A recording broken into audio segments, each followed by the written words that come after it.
এই মাসের ভেতরে আমরা কয়েকটি তদন্ত প্রতিবেদন সমাপ্ত করে চিফ প্রসিকিউটর মহোদয়ের দপ্তরে তদন্ত সংস্থা জমা দিতে পারবেন বলে আমরা আশা করছি। আপনারা জেনে থাকবেন যে এই ট্রাইব্যুনাল 5 আগস্ট গণঅভ্যুত্থানের পরে পুনর্গঠিত হওয়ার পর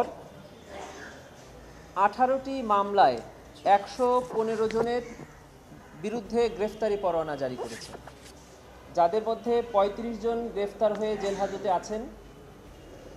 80 জনের বিরুদ্ধে গ্রেফতারি পরোয়ানা জারি আছে। তাদের মধ্যে 52 জন সিভিলিয়ান, 45 জন ল এনফোর্সিং এজেন্সির সদস্য এবং 9 জন সাবেক অবসরপ্রাপ্ত সেনা কর্মকর্তা।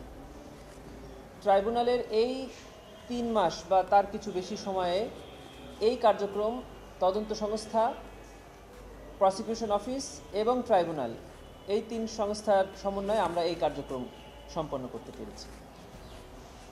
আজকে যে কয়েকটি ম্যাটার ছিল আমার ফ্রেন্ড বলেছেন, তার মধ্যে মিরপুরের ঘটনায় 2 জনের বিরুদ্ধে গ্রেফতারি পরোয়ানা জারি করা হয়েছে। উত্তরার ঘটনায় 3 জনের বিরুদ্ধে গ্রেফতারি পরোয়ানা জারি করা হয়েছে এবং রামপুরায় আপনারা জেনে থাকবেন চন্দ্র সরকার, যাকে ইতিমধ্যে গ্রেফতার করে ট্রাইব্যুনালে হাজির করা হয়েছিল, ওই ঘটনায় আমরা আরও 2 জনের সম্পৃক্ততা পেয়েছি, যাদের বিরুদ্ধে ট্রাইব্যুনালে গ্রেফতারি পরোয়ানার আবেদন করেছিলাম। ট্রাইব্যুনাল মঞ্জুর করে এই গ্রেফতারি পরোয়ানাগুলো জারি করেছে। প্রায়োরিটির ক্ষেত্রে ঘটনাস্থল বা ব্যক্তি আমাদের কাছে মুখ্য বিষয় নয়। প্রায়োরিটির ক্ষেত্রে মুখ্য বিষয় হলো ঘটনার নৃশংসতা, gravity of the offence.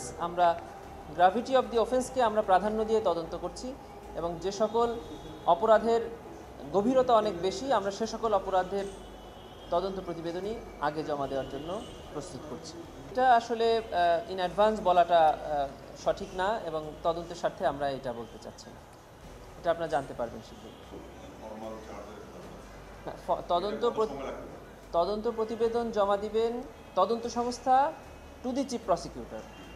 Chief prosecutor এই তদন্ত প্রতিবেদনকে ফর্মাল চার্জ আকারে ট্রাইব্যুনালে জমা দিবেন।